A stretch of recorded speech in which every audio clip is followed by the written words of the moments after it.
81. They advanced to their sixth straight semifinals matchup. And guys, done and dusted. Done and done. I mean, so many things to talk about in this game, and you guys have been breaking it down just so beautifully along the way. But when it's all said and done, how did Connecticut get over the hump? Because Indiana Fever put up a fight.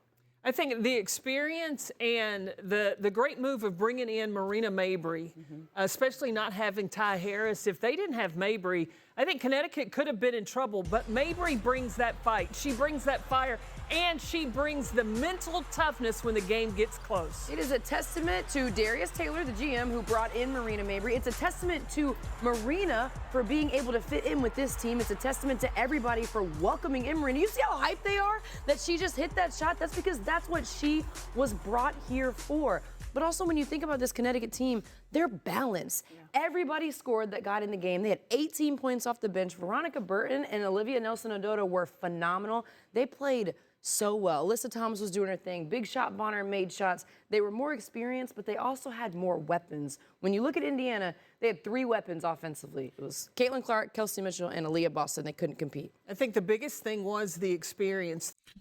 And just off the bat, you know, Andrea, obviously you look a little excited. You look a little bit more, that smile is a little bit more cheesy. I see you.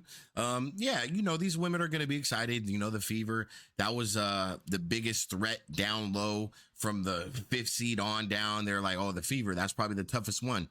And, you know, I'm sure that the Indiana Fever being out of the playoffs, I'm sure these girls are happy about it. And I'm sure anybody who was part of that clan from earlier on in the season happy about it. No problem. But look, let's talk about the game. The game was very winnable, in my opinion. I think they could have easily won that basketball game. You know, to my understanding, as I stated earlier on in our videos, I would not want to see Caitlin Clark off ball. What did Chrissy Sides decide to do? There were certain times where she put Caitlin Clark off ball. She let Erica Wither bring the ball up the court. So you put Caitlin Clark in the corner. You let Erica Wither run the point, right? Erica Wither holds the ball for 10, 12 seconds, no problem. But what was the game plan and strategy there? I mean, we played our best when Caitlin Clark had the ball in her hand and they were playing fast. And she was facilitating and making shots. I mean, it still wasn't the greatest shooting night from either of the guards, Kelsey Mitchell or Caitlin Clark. Kelsey Mitchell didn't look the same. Lexi Hall's not looking too confident out there right now, passing up a couple shots. And, you know, there was an adjustment. Temi was at the 4 spot, which I thought Dantas should have got some more minutes as well, just for the 3-ball capability and to be able to spread the offense. Okay, no problem. We went with Bonner. It looked good coming out of the first quarter. The first 4 or 5 minutes looked very good. And then all of a sudden, they couldn't find a bucket for like the rest of the quarter. They didn't score a bucket for like 5-6 minutes. I was like, oh man, here we go. Same thing that happened in the second half. They couldn't score a point until like the first 3 minutes. So I'm like, man, what is going on? I felt the energy. I'm like, okay, we're looking good. Caitlin Clark's being aggressive. DeWanna Bonner, she had a little attitude problem with Caitlin Clark. They're going back and forth. I'm like, okay, it's going to be one of those games. It's going to be a chippy game. One thing I did like is that Caitlin Clark didn't back down. She stood aggressive, and she didn't let these girls, you know, just pretty much like little baby them. You know, so baby, like, look, when you look at the Sun, this is a grown woman team. Every person on that team, even on the bench, you can just tell the difference when you look at our starting 5 and their starting 5, right? I'm not saying that that's going to determine the ball game, but when it comes down to physicality, I mean, Aaliyah still has some growing to do. Lexi Hall still has some growing to do. These are, you know, Caitlin Clark, she still has some growing to do. No problem. So watch when they get to that point and they're bullying you guys. You know, they had a much better game today. They finished the game 87-81. They did pull it within 2 or 3 points, I believe. And just couldn't find a timely stop and a timely bucket to get over the hedge of the Connecticut Sun. And the Connecticut Sun, they've been here. You know, they've been in these situations. They have the playoff experience. So there was plenty of flopping going on from the Connecticut Floppers. There was plenty of flopping going on. I was like, oh, wow. Like, plain out flopping. Carrington is, I mean, the way Carrington looks, she might as well just go be an actor. She would probably make way more money than being in the WNBA. Trust me. Carrington will probably make way more money as an actor than playing in the WNBA. Alyssa Thomas, she's playing dirty, moving screens, I mean, you guys weren't even watching the moving screens from Alyssa Thomas and who's the other? Is it Jones? They're playing a little dirty. I'm not gonna lie, and the refs weren't even paying attention. Weren't even paying attention. So there was a couple things that I noticed. There was a couple drives from Caitlin Clark where Marina Mabrey, there was one specifically where she pretty much whacked Caitlin Clark right in the face in front of everybody. And you got Rebecca Lobo calling it out, pretty much saying, well, that was a foul, plain clear foul, and they didn't call it. What's going on with the refs? I think they outshot us on free throw attempts by 13, 14. Another incident. Caitlin Clark, she shoots a 3-ball.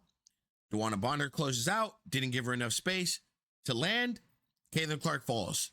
No foul call. What is going on?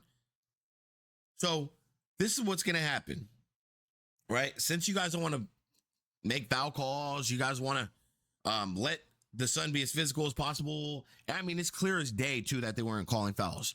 And it's clear that the Connecticut floppers were flopping. What's going to happen is fans are going to get tired of it, and everything is going to go back to the regular WNBA.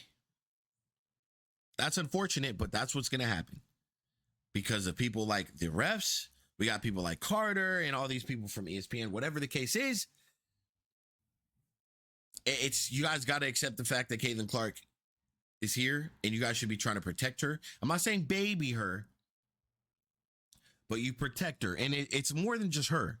It's protect all the women, but also get some refs that call a fair game. I'm not going to put this blame on anybody besides the Fever in total, including the coaching staffs. But the refs have to do better because it was clear today. It was clear today. And I don't know what I'm not going to be the one to complain to the refs, but I know there's going to be a lot of complaints, and I know they're going to have to hear it. So they're going to hear it because this Indiana Fever game, a lot of eyes were watching it, and we saw a lot of things that weren't called the right way. So look, man, for anybody who's pulled up this year, any of my new subscribers, I appreciate you guys. You know, a lot of you guys, oh, what's next? We're saying still doing the same thing. We will have plenty of content all year, every day, same thing. We will have plenty of content. We have football around the corner. We also have college football. See, the thing with NFL, we don't really heat up in NFL until about week 5.